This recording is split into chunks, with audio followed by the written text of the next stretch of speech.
Hats Off Show begins in 5, 4, 3, 2, 1.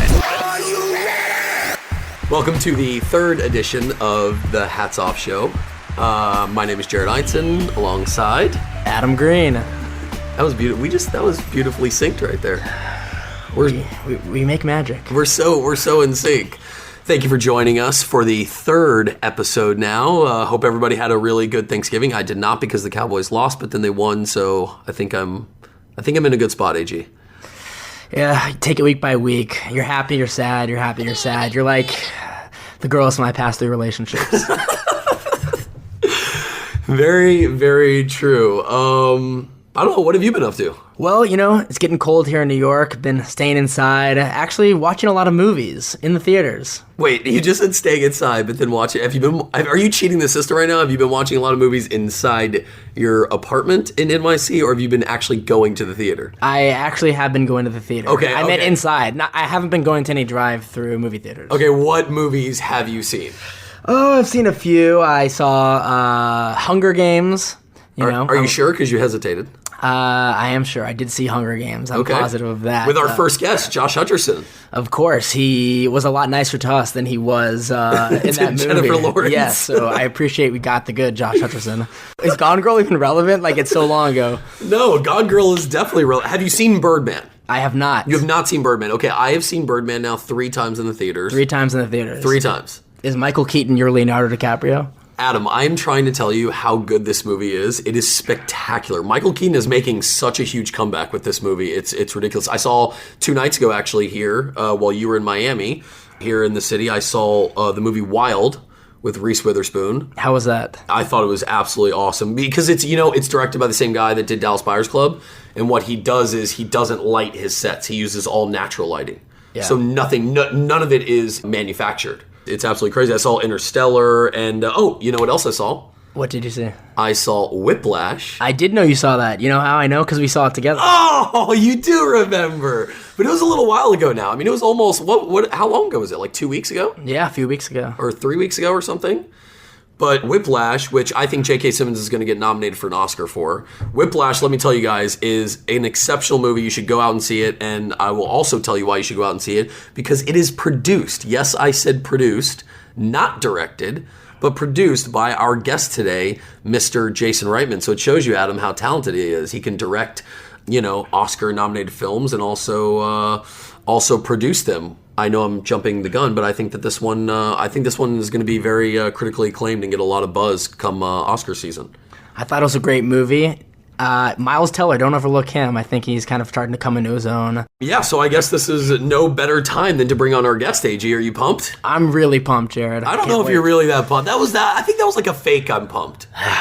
I'm extremely pumped. All right, wait. I promised after Michael B. Jordan episode I wouldn't yell into the microphone. Who did you promise that to? Myself. Well, you shouldn't promise that to yourself. Tell yourself that you're taking that back because you should yell every single time because that was the best line ever. Thank you. All right, I will yell profusely throughout this podcast. Thank you. Deal. I love it. Okay. Our guest for this episode, he has directed movies like Up in the Air, Thank You for Smoking, Juno, and produced, like we just talked about. It's out in theaters now. Whiplash, please welcome the very, very talented director, Jason Reitman. Jason, how are you doing? I'm doing okay. Just okay? I'm doing okay, I'm interested to see how this podcast goes. Well, I want you to be doing better than okay when you're our guest here on the Hats Off Show. So what can me and Adam do just right off the bat to get you better than okay? Wow. There's a song that I love that I haven't heard sung in 2-part harmony in a long time. Oh, boy. Jared, you can't make blanket offers like that off the bat. That was a blank check if I ever heard one. It was, but Adam, I want to make sure that our guests feel very good coming here on the Hats Off Show. I am nothing but enthusiastic, if only slightly intimidated. Fair enough. We'll take that as an answer. All right. All right, Jason. So Jared and I last night were watching SportsCenter, and we were noticing how bad the Charlotte Bobcats are this year. 5-15, another abysmal year for them. Almost as bad as the Lakers. Unbelievable, exactly. The Lakers just as bad, if not worse. And we were just thinking about how hard it must be for Michael Jordan as an owner to watch this team and for them to be bad year in and year out. And while as a player, he was obviously incredible and so competitive. And we were just thinking about the differences between him as a player and an owner. And think about the parallels between that and a producer and a director. Obviously, like a player, a director is much more involved in the day-to-day and has arguably a bigger influence, while the owner and producer are a little bit similar roles, but obviously much different than a director and a player. And we wanted to hear your thoughts on how different the feelings are between directing a successful movie, like Juno or Up in the Air, and versus producing a successful movie, such as Whiplash. I mean, I think to make the metaphor a little cleaner, you'd have to say it's kind of the difference between being a coach and a GM. You know, I look at like kind of what, Phil Jackson did as a coach, and then that transition to kind of whatever you exactly want to call his job with the Knicks. And that must be frustrating sometimes for him, because he must want to just get on the court and, draw up some plays. But as a director, I don't know. I do feel a little bit more on the ground. Honestly, I don't think I get as honest experience as a producer, because I am also a director. So if I were to come and start talking to the director about my thoughts on something, it wouldn't just be a producer offering their advice. It'd be a producer who happens to be a director. And I never want to seem as a guy who's trying to kind of direct over a director's shoulder.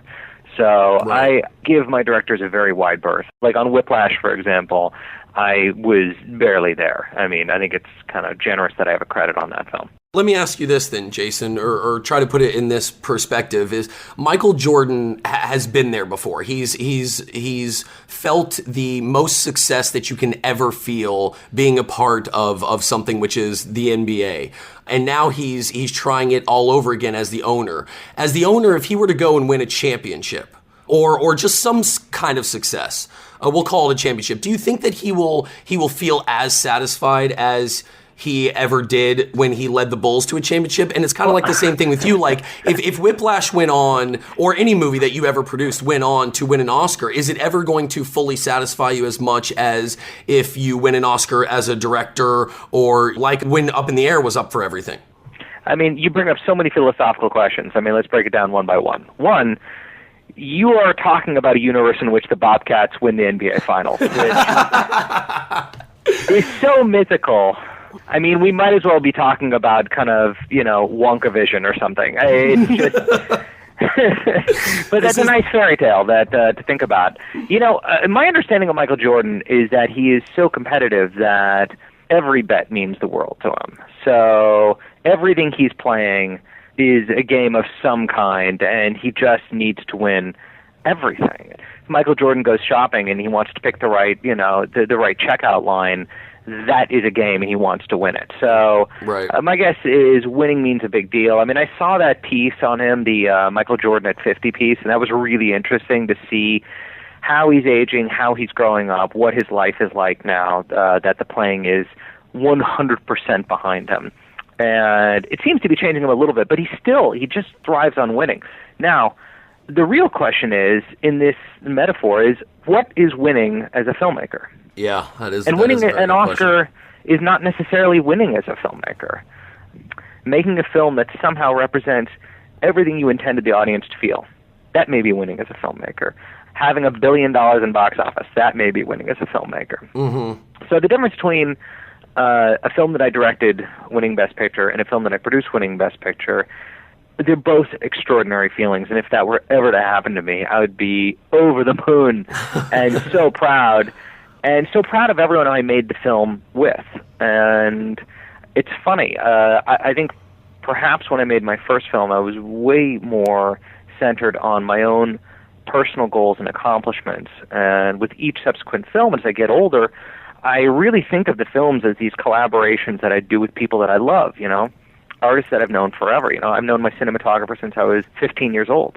I've known my Right. first AD since I was in my early 20s. So this is the family that I make movies with. So if something were to win something, I think what would be exciting about it, director, producer, whatever, is that somehow this thing that I made with the people I loved is being honored. If you could travel back in time, so this is a hypothetical, I know you're a film junkie, and shadow, kind of just watch over any director in any movie from the past, who would it be, what director, and what movie would it be?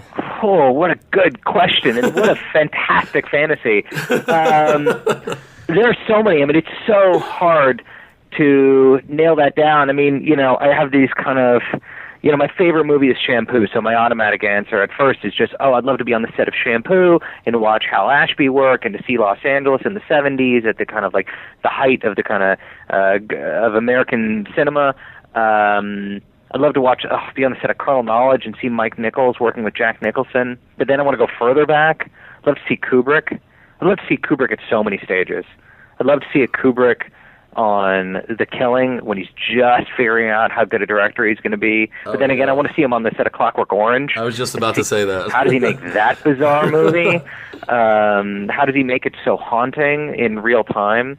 I mean, one of the kind of interesting things about being on sets, and I grew up on sets, is that the feeling of the set does not always translate to the feeling on screen. You can have a very stressful set of a comedy. You can have a very lighthearted set of a drama or horror film. You could literally be shooting a scene where a character is being murdered in a horror film, and the attitude on set is very kind of lighthearted and fun. And then I've seen the opposite. I've seen lighthearted movies where the set is brutal. So I'd be fascinated to look into the movies I love most and see what was the approach. I mean, how was Al Pacino as he's doing the kind of the finale of Scarface? Was it actually kind of like easygoing, or did it feel as kind of like coke-fueled and manic? Jason, I thought this question was a really good one by Adam, and so I wanted to answer it myself. I picked Dances with Wolves. Why? This is exactly why. I want to explain it. Horses and shit. I mean, One of the longest films ever. You just want to be on set that long. Outside in the desert and really? No, more my thinking is I wanted to see an actor that I looked up to that took that leap and that directed himself in a movie, and to see the contrasts of that. And I thought that it'd be really interesting to go back and see Kevin Costner behind the camera, directing this movie, and then all of a sudden now he's in front of the camera and he's acting upon his own direction. And don't get me wrong, it's a great film. He's great in it. He did a great job directing it. But that's a gnarly set to be on. I mean, just all day watching, Well, maybe being out in New York, the cold is just getting to me. So I was thinking of a cold movie. It is very cold. That's probably it. You know what, though? It's interesting, Jason, because you were saying how comedies might not be that funny on set, even though it translates really well in the theater. When I first thought of this question, I was thinking about, first I thought, I wanted to be some incredible, critically acclaimed film. That's what I'd shadow on. Then I started thinking about some of my favorite films, and I thought how amazing it would be to be on a set like Caddyshack, like Rodney Dangerfield's first movie. But actually, apparently Chevy Chase and Bill Murray barely talked and didn't even get along, so it may have been kind of a tense set, so you never really know I mean, that's what I'm like. talking about. Like, what's that chemistry like? Are they fond of each other or not?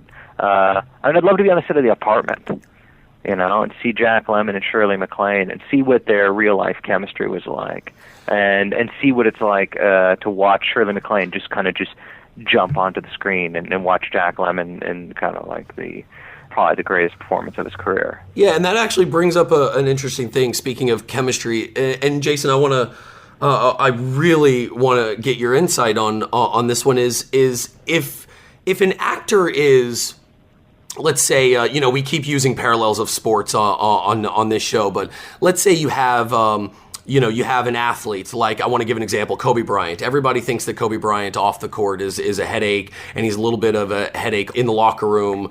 And then when he gets on the court, though, he performs.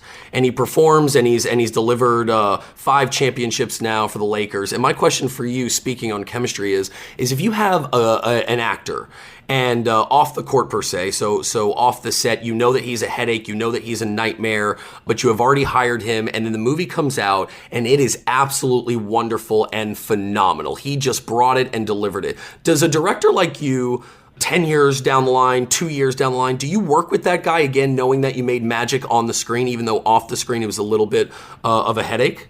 I mean, I suppose it depends on how our relationship has changed, I mean, the first time you work with someone, it can be a little tricky, and maybe you're kind of finding your relationship, and maybe you don't trust each other quite as much, and then, as the relationship moves forward, you find a dialogue and you find a way to work, and certainly you want to work with great people.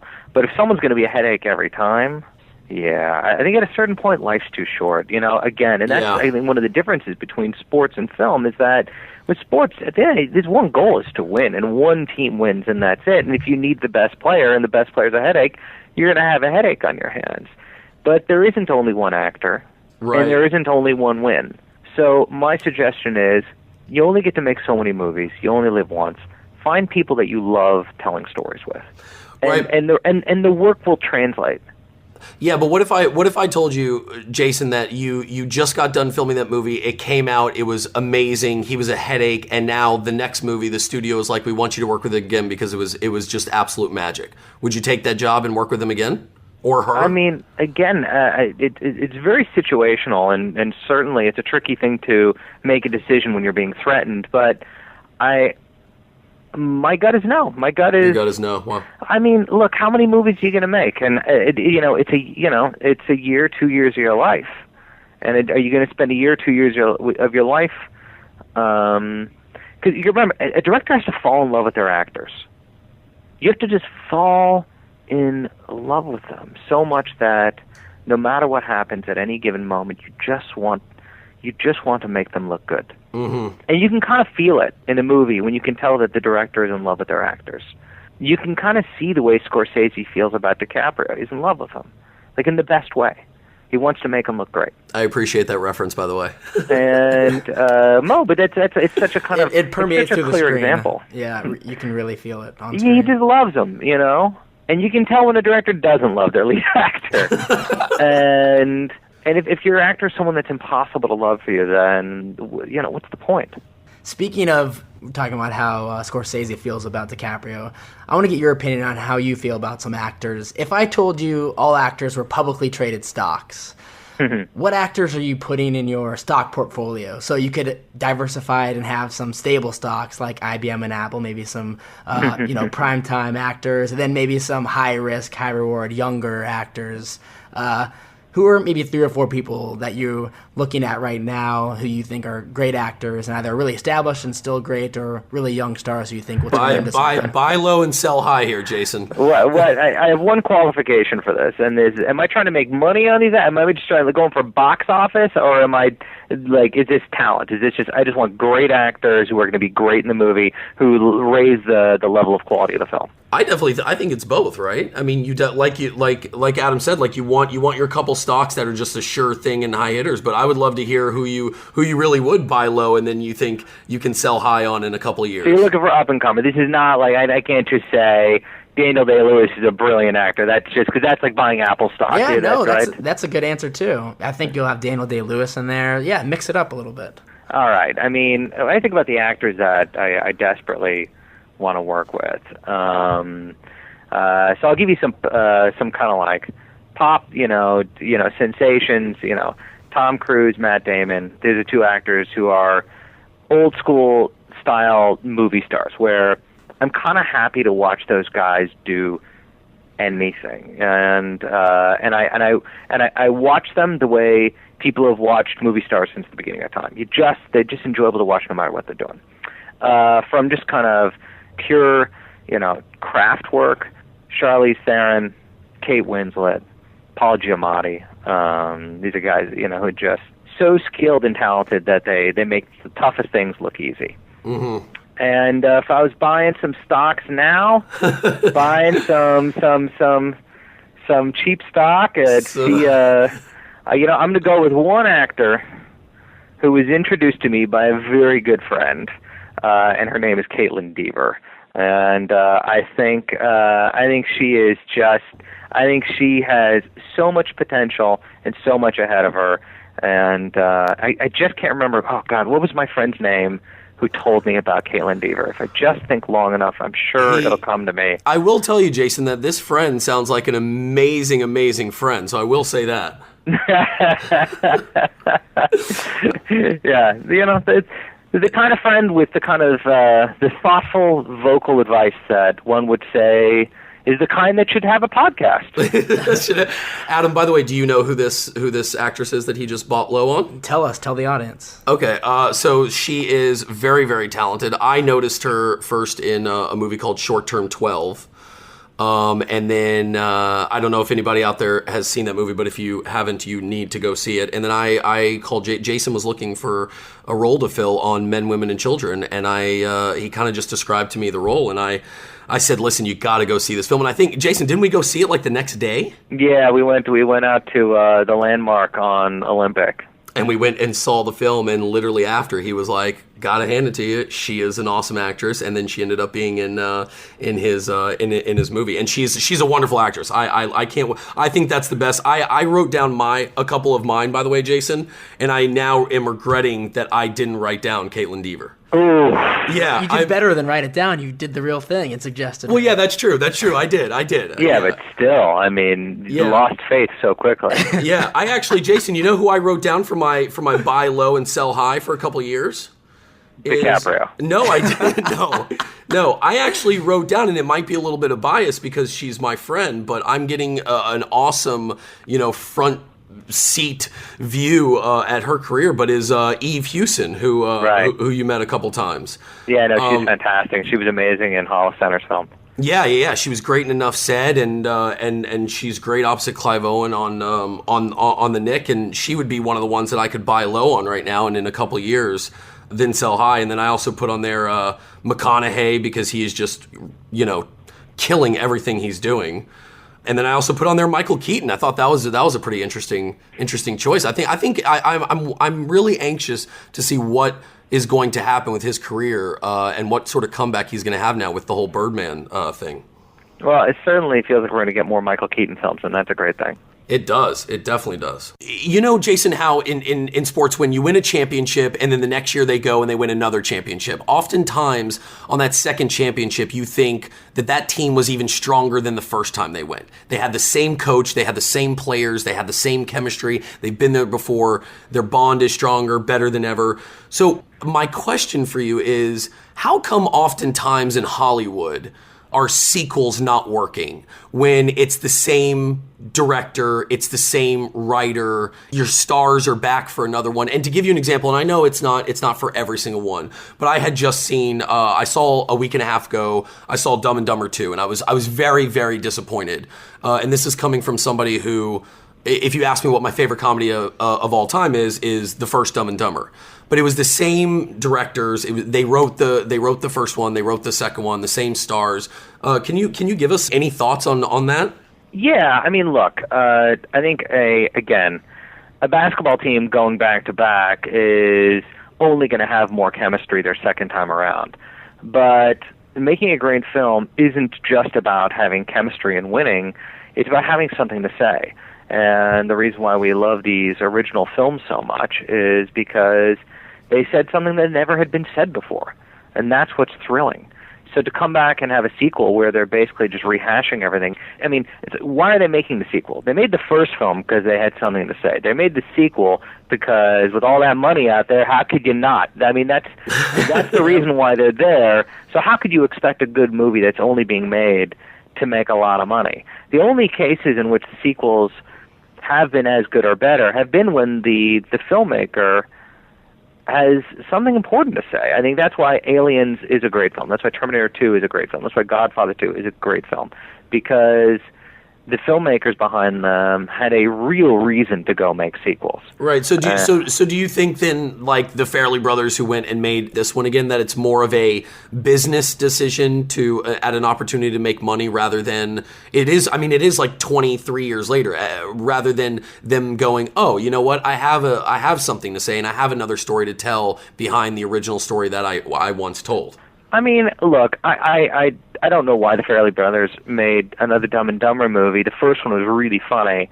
I'm not sure if it's the greatest comedy ever made, but Coming to America. But it's certainly very funny.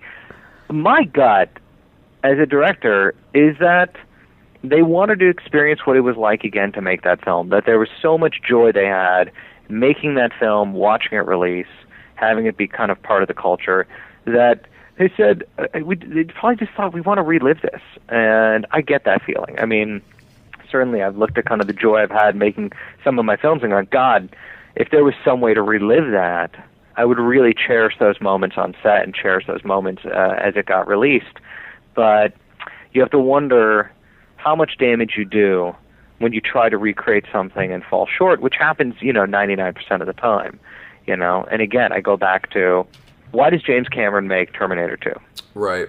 He didn't do it as a money grab. He didn't do it because he just thought, we need more Terminator movies.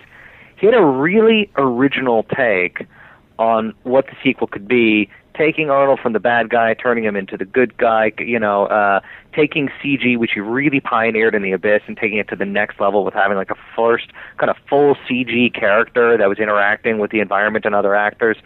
He made so many strides. I mean, it's actually interesting that James Cameron made the Alien sequel as well as the Terminator sequel, and in both movies, they're almost completely different movies. Alien was a horror film, this kind of sci-fi space horror, and the sequel was an action film, and he just decided, I'm making a completely different movie here.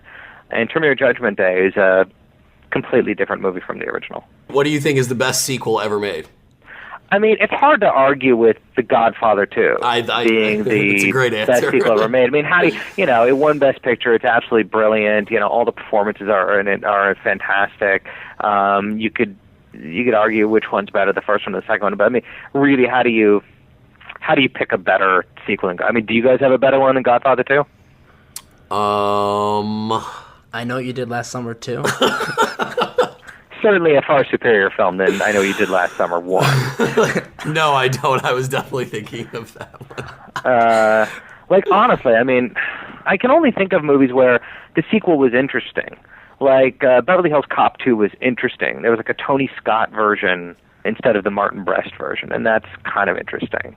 Toy Story 3 is an interesting sequel. Speaking of movie, as we said, most sequels don't work out. But speaking also of movies that don't often work out, are sports movies. You've had a few good ones, but they aren't made that frequently, and most of them don't seem to work out. But I've always been curious, as a director who's a sports fan as well, how much of a temptation is there when you're sitting back watching sports, you're at a Kings game, to thinking about making a sports movie in the future? Does that ever cross your mind? Yeah, of course it does. I think the most successful sport movies are the ones that are not about sports but use sports as a location. So, can you give me an example? For example, is Bull Durham about baseball? Right. No. I guess Field of Dreams isn't either. But yeah, and that's a great Field of one. Dreams, is about coming to terms with the concept of life and death and saying goodbye and cherishing the people that are alive. Bull Durham is about the moment you retire. It's about the knowledge you get over the course of your life. It's about falling in love. It's about your place in the universe. Space Jam is all about sports, though, Jason. Space Jam, which was produced by my father, is all about sports, and it is a less superior film than the ones I just mentioned. But the great ones, Breaking Away. I mean, is Breaking Away at the end of the day about, bike racing? No, Breaking Away is about being a part of community and class struggle and fathers and sons, and how friendships change as we become adults. So, my father once gave me great advice, and he said, look, you always have to know the difference between your story and your location. He called me up once, and he said, hey, you got to come over and watch 24. I was like, the Kiefer Sutherland show? Yeah, you got to come over and watch it right now. It's amazing. I was like, all right. So I go to my dad's house, and he puts it on, and he's got like a theater in his house. And we're watching, and just the two of us in his theater. We're watching 24. And he goes, just watch 4 episodes, and then we'll talk. All right. So we sit there, and we watch 4 episodes, and then we just keep going and going, because it's amazing. He's absolutely right. And after I said, what is it? What's so good about this show? It's completely addictive. I mean, there's so many shows about terrorism. And he goes, no. This is not a show about terrorism. Terrorism is a location. This is a show about a guy trying to keep his family together.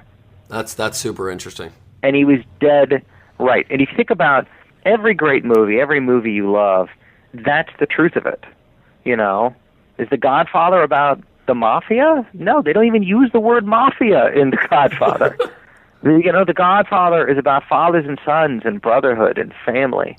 It's about going into business. And you could say the same for all of my movies. My movies are not about cigarette lobbying and teenage pregnancy and the recession.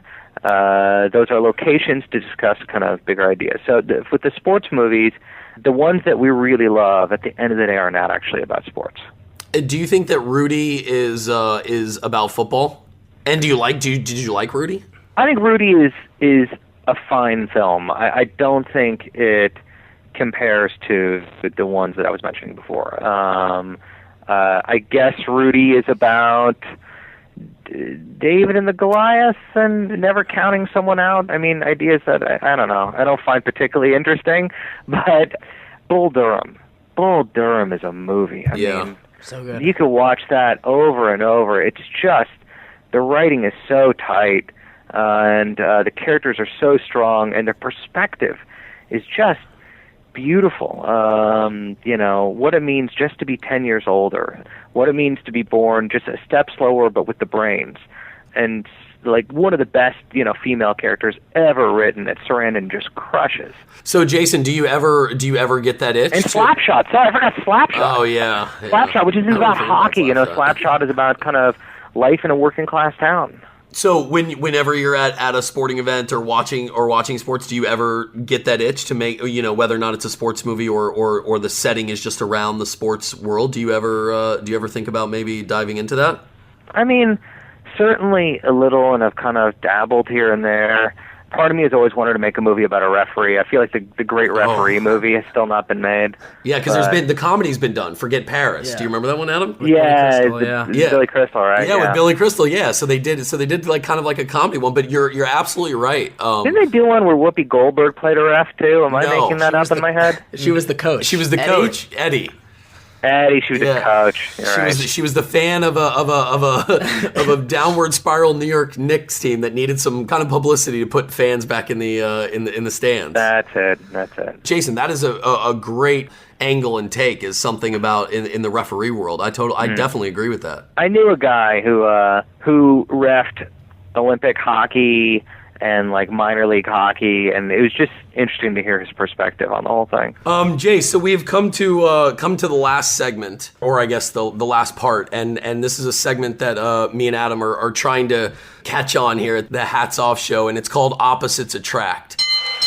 Ladies and gentlemen, Hats Off Show Promotions is proud to present Opposites Attract, where Adam and Jared will debate a topic, and the guests will choose a winner. Winner, chicken dinner! And a loser. The who?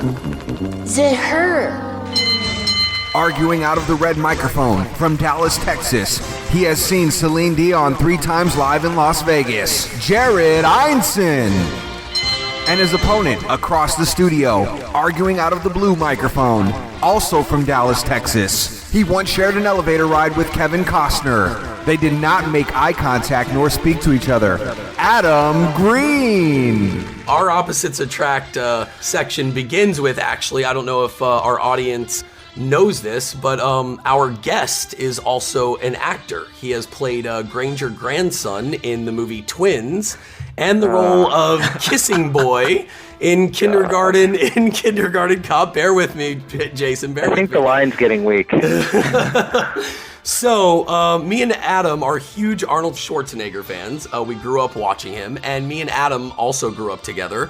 And we have argued which one is the better movie, Kindergarten Cop or the movie Twins. And you appeared in both of those movies, so we would like to give you our argument. I have chosen, Jason. I think that that Twins is the better movie. I would like to point out a couple of things. Danny DeVito was in that movie. I think Danny DeVito is awesome. Kelly, an up-and-coming... I like that awesome as your argument. No. I'd like to point out that it has something that is awesome, and awesome is clearly good. Awesome is a point in its favor. That's very true, but what I'm trying to say is that the cast is better than the Kindergarten Cop cast. Danny DeVito is in it, Kelly Preston is in it, a young David Caruso is in it, and I don't even know if either of you two know this, but Heather Graham made a little bit of a part in that movie. I'm sure, Jason, you know that. But Heather Graham was in that movie. It was also, guys, it was nominated for a Golden Globe for Best Song. And I think the most impressive thing of it all is, and I know that often numbers don't, portray how good the movie was, but that movie was shot on a $15 million budget and made over $200 million, which I think is damn impressive. And that is my argument, Jason Reitman, for the movie Twins being better than Kindergarten Cop. That's interesting. I don't know any of the numbers for Kindergarten Cop. I didn't do that much research. I didn't need to. Okay, Arnold Schwarzenegger as an undercover kindergarten teacher. Arnold Schwarzenegger with 20 kids. I mean, it just doesn't get much better than that. You put that guy out of his element with little kids, hilarity ensues. Not to mention, Jason's first kiss in real life actually happened during the filming of that movie. Wait, what? That's not true. Jason, That's 100% true. What? So you did Although your I'm research. not sure if that's a point in its favor. Oh, yes. So it's swaying back to my... I actually don't recall the kiss, so I don't know how it was, but I'm sure it was a Jason, very your memorable first experience. kiss came on the set of Kindergarten Cop? My dad directed my first kiss. That is... I had no idea about that. That's a great fact. And lastly, most importantly, the famous line from that kid who said boys have penises and girls have vaginas, like, that's one of the most quotable lines of my childhood, and anyone's childhood who saw that movie. So even when the movie ended, the lines continued. Well, it's not a tumor, also. It's from Kindergarten It's Cop. not a Duma. Yeah, it's not I do remember. It's very true. Dirk Nowitzki actually does a great Arnold Schwarzenegger, by the way. I'm sure, I believe it. He does. Well, they come from neighboring countries. Very true, very true. All right, well, Jason, that's the best we've got. I'm sorry we couldn't come at you with better arguments, but that's the best argument I have and the best argument. This doesn't exactly sound like a heated debate. I mean, I hope that you guys, haven't gone hours on this one. We have not gone hours. Minutes. We've gone minutes, though. We've at least gone minutes. No, but we grew up in the Arnold era, Jason, and we often were always like, I wonder what the best Arnold comedy was, and I definitely said Twins, and he definitely said Kindergarten Cop. So we thought, who better to ask than the guy who appeared in both of the movies? Well, I will first say that Junior is worth another looking because it's better than you remember. Okay. And I kind of had already decided my side on this before either you started speaking, and So we didn't influence you at all. We didn't influence you at all. We didn't do our jobs. No, well, I'm a hard guy to influence in general, but I think Twins is the superior film. Yes! Yes! I think Kindergarten Cop is very charming and very funny, but at the end of the day, I think Twins kind of deals with some kind of bigger ideas, and as far as sequel arguments, I think there's a reason why they keep on trying to make a Twins sequel and they're not trying to make a Kindergarten Cop sequel. By the way, Jason, I can't tell you this might be my favorite podcast show ever because I was down 2-0 in the Opposites Attracts section to Adam Green, and you have just given me my first win. Yeah, well, what's clear about both of you is that the only objective is to win. That's very true. Jason, before we wrap it up and let you get back to working, because you have joined us from your office and have been very kind to be here on the Hats Off Show, are you allowed to, and you can obviously say no, will you tell the Gone Girl story for the listeners? The Gone Girl story? Remember, we were at the Improv and I said I wanted to say it out there. The Gone Girl story about the lead actress from Gone Girl. And when you were in London and the premiere. Oh, yeah. Can I set it up with our listeners of, if you haven't been tuning in, listen now, put down everything you're doing. This is an awesome story brought to you by Jason Reitman. Yeah, but I'm also about to spoil Gone Girl, so turn off the podcast. If you haven't seen Gone Girl yet, it's really funny because Bill Burr just ruined Gone Girl on his podcast, but he didn't care. He said, I don't give a fuck, and he just ruined it. But by the way, we don't care either. It's been out for a month and a half. If you haven't gone and supported now, it's fine. Wow. I care. I care about our listeners, and that's why I like this warning. If you haven't seen Gone Girl, go see it, and then after you see the movie, hit play and listen to the end of this podcast. Okay, sure, fair enough. So I go see. I'm in London for London Film Festival, where Men, Women, and Children is showing, and I go in the middle of the day to go see Gone Girl. I had, some time off. I caught a matinee. It's great, little theater, and it's a really, really spooky movie. I mean, it just stays with you. I mean, it's brilliantly done. The writing is just off the charts, and the performances are off the charts. And the main character's name is, oh God, what's her name? Stacy. What's her name? Oh, what is her name in the movie? Because they make a book about her. Yeah, it's oh, this is horrible. And I know someone's listening going, you idiot, it's that name. But anyhow. Amy. Amazing Amy. So the main character, is this amazing Amy, played by Rosamund Pike, and she does it beautifully. It's spooky, spooky, spooky. And I watch the film. It just stays with me all day. And that night I go to a screening of Men and Women and Children, and I do a Q&A, and I come out of the audience, and I see a woman who's like, it's amazing Amy across the room staring at me, and she smiles and she waves at me, and I get totally spooked out. I mean, and I don't hide my emotions well. I mean, I'm spooked out. I do not respond. I turn away. And I just thought, Jesus, well done, Fincher. This movie is staying with me. And, of course, the next day I get an email from Rosamund Pike's agent saying, she tried to wave you down at a screening last night and said that you didn't want to talk to her. That's amazing. Wow. I mean, how could you ever, how could you even prepare for that? You just got out of that movie, and you're like, is my mind playing tricks with me or not? I mean, there's no way that you ever in a million years thought that was really Rosamund Pike, though, right, Jason? No. Yeah, ever. Well, Jason, thank you so much for joining us. Guys, I feel in very good company. I'm only the third podcast. I don't think I've ever kind of come in that early into a show's history, and I wish you hundreds of great podcasts. I'll certainly be listening. Well, thanks a lot. Thank you so much. We appreciate everything, and have a good day. All right, guys. See ya. I enjoyed having you on. Thanks. Bye-bye. Bye. For continuous updates and new episodes, listen to thehatsoffshow.com. The Hats Off Show with Jared Einson and Adam Green live in New York City.